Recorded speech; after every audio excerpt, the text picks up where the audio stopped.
Ассалаумағалейкум, құрметті көрермен. Бүгін өте маңызды, әрі көп адам біле бермейтін тақырып жайлы айтамыз. Ол Рамазан айында дұға қабыл болатын ерекше уақыттар. Көп адам Рамазанда тек ораза ұстап, тарауих оқумен шектеліп қалады.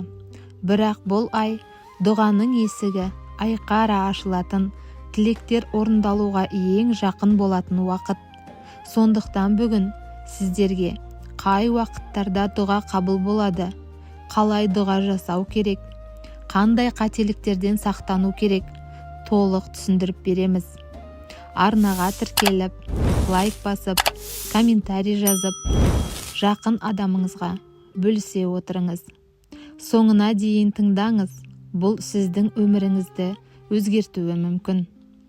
Бірінші, ауызашар уақыты, ең күшті дұға сәті.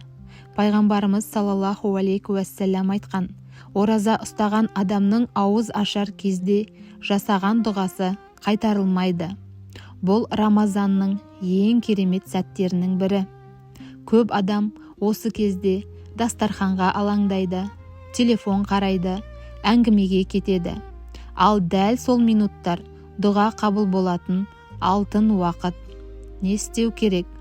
Ауызашардан 10-15 минут бұрын тынышталып отырыңыз. Жүрегіңізді жұмсартыңыз, қолыңызды жайып дұға жасаңыз. Бұл кезде күнәлар кешіріледі, тілектер қабыл болады, жүрек тынышталады.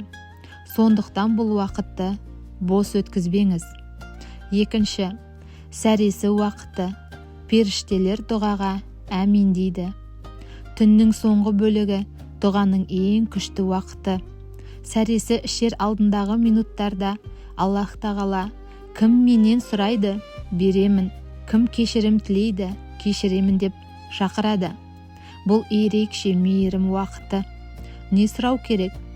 Ризық, денсаулық, бала-шағаның амандығы, жүректің тыныштығы, күнәлардың кешірілуі, ақыретіңді де сұрап ал.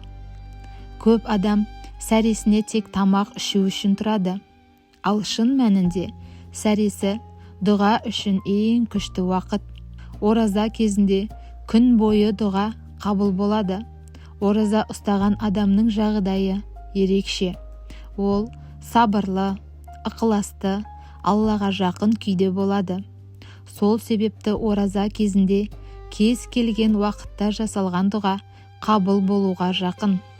Әсіресе шаршағанда, шөлдегенде, аштық сезілгенде, жүректен шыққан дұға өте әсерлі болады. Сол сәттерде бұлай айту жеткілікті: Я Алла, сен үшін шыдап жүрмін, мені кешір, дұғамды қабыл ет. Төртінші, жұма күні, Рамазандағы ерекше мүмкіндік. Жұма күнінде 1 сағат бар. Сол уақытта жасалған дұға міндетті түрде қабыл болады. Ғалымдар айтуынша, ол уақыт екінті мен ақшам аралығы немесе имам мінберге шыққан уақыт. Ал егер бұл жұма Рамазанға түссе, сауабы еселенеді. Сондықтан жұма күні көп дұға жасаңыз, ата-анаңызға дұға қылыңыз, өміріңізді өзгертетін тілектер айтыңыз. Бесінші, Қадір түні. Қадір түні дұғаның патшасы. Рамазанның ең ұлы түні Қадір түні. Бұл түн 1000 айдан қайырлы, барлық дұғалар жазылатын, тағдыр белгіленетін түн. Бұл түні жасалған дұға жылдарға әсер етеді. Сондықтан намаз оқыңыз, көп истихфар айтыңыз, ұзақ дұға жасаңыз. Ең маңызды дұға: Алла, сен кешірімдісің, кешіруді жақсы көресің, мені кешір.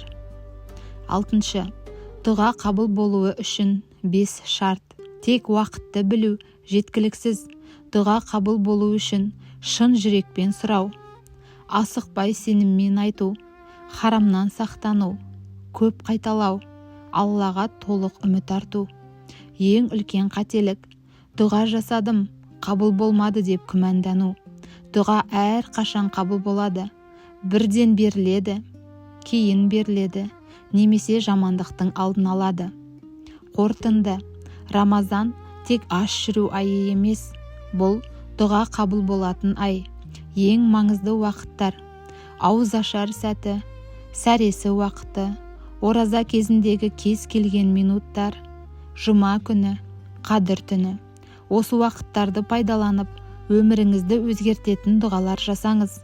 Мүмкін дәл осы Рамазан сіздің тағдырыңыз өзгеретін ай шығар. Егер осындай пайдалы видеолар ұнаса, каналға тіркеліп, лайк басып, пікір қалдыруды ұмытпаңыз.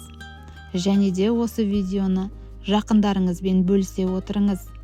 Алла жасаған дұғаларыңызды қабыл етсін.